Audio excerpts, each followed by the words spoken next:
l'oral à l'écriture dans l'histoire de l'humanité. Cette comparaison nous paraît un peu exagérée, mais elle souligne bien l'intérêt que cette avancée technologique suscite.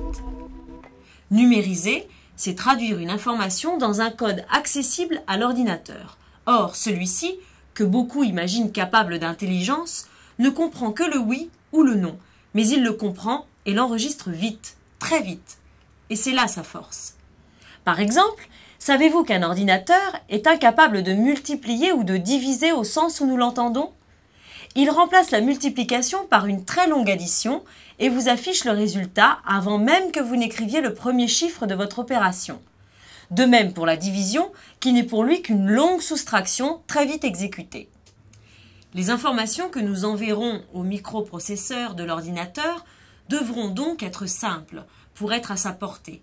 Mais elles pourront être nombreuses car nous avons vu que sa qualité principale était la rapidité.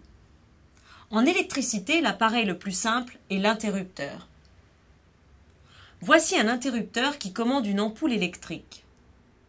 Je peux, à volonté, allumer ou éteindre cette ampoule. Je peux dire que si l'ampoule est éteinte, l'information est égale à 0. Et si l'ampoule est allumée, l'information est égale à 1. Ce banal interrupteur illustre bien ce qu'est l'élément de codage binaire élémentaire, ou bit, contraction anglaise de binary digit. Le bit est reconnu comme un état électrique par l'ordinateur. Le courant passe ou ne passe pas. Bien entendu, ces deux états binaires ne sont pas suffisants pour gérer des informations plus complexes qu'allumer ou éteindre une ampoule.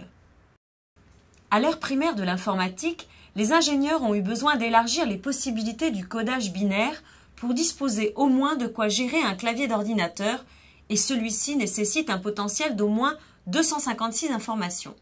D'où l'idée de juxtaposer 8 bits. Pourquoi 8 bits?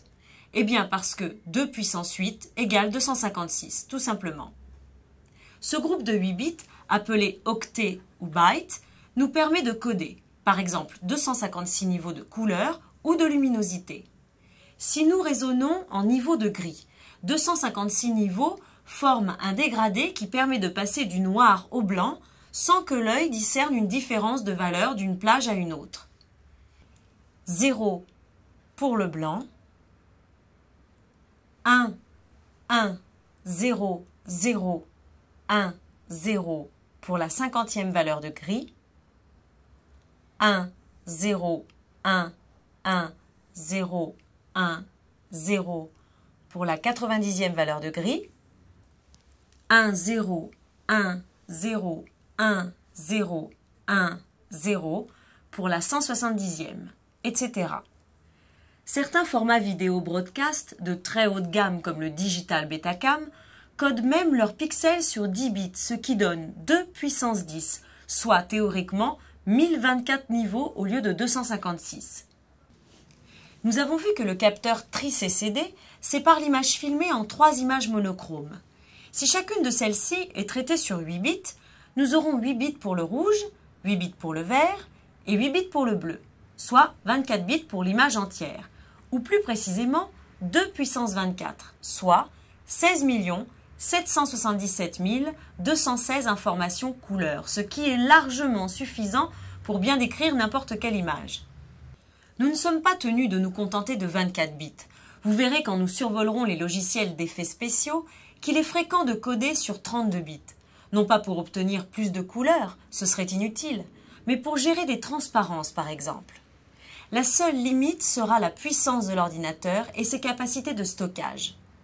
Avant de retourner à nos images, souvenons-nous d'éviter la confusion entre bits et bytes que font encore de nombreux professionnels issus de la vidéo traditionnelle. Byte et octet sont synonymes et représentent 8 bits. Le signal analogique décrit directement l'image ou le son qu'il véhicule. Si ce signal est altéré par des parasites ou au cours d'une copie, cette altération se reproduira en s'amplifiant encore à chaque manipulation, montage, trucage, copie. Le signal numérique ou digital ne décrit pas directement l'image ou le son. Il contient des valeurs binaires correspondant à un découpage équivalent à une fréquence choisie. Même en cas de parasitage, ces valeurs binaires ont peu de chances d'être altérées. Un 0 sera toujours un 0 et un 1 toujours un 1. Contrairement au signal analogique, le signal numérique doit être décodé par un ordinateur pour être lu. Le signal électrique véhiculant une des couleurs peut être représenté par une courbe dont l'échelle des ordonnées correspond à l'amplitude du signal mesuré en volts et dont l'échelle des abscisses représente le déroulement dans le temps. La numérisation consistera alors à adopter une fréquence des impulsions de mesure et à quantifier l'amplitude des valeurs électriques à mesurer. Le nombre de mesures par seconde nous donnera la fréquence en Hertz, ou plutôt en mégahertz, de l'échelle temporelle que l'on appelle l'échantillonnage. Quantifier les valeurs d'amplitude correspondant aux impulsions d'échantillonnage revient à faire des mesures ponctuelles de tension électrique. Il ne nous reste plus maintenant qu'à traduire les chiffres obtenus à l'aide du code binaire des bits et des octets que nous avons étudiés.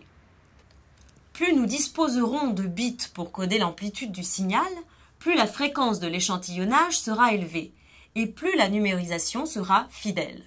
En corollaire, plus la numérisation sera fidèle, plus elle occupera de mémoire de masse.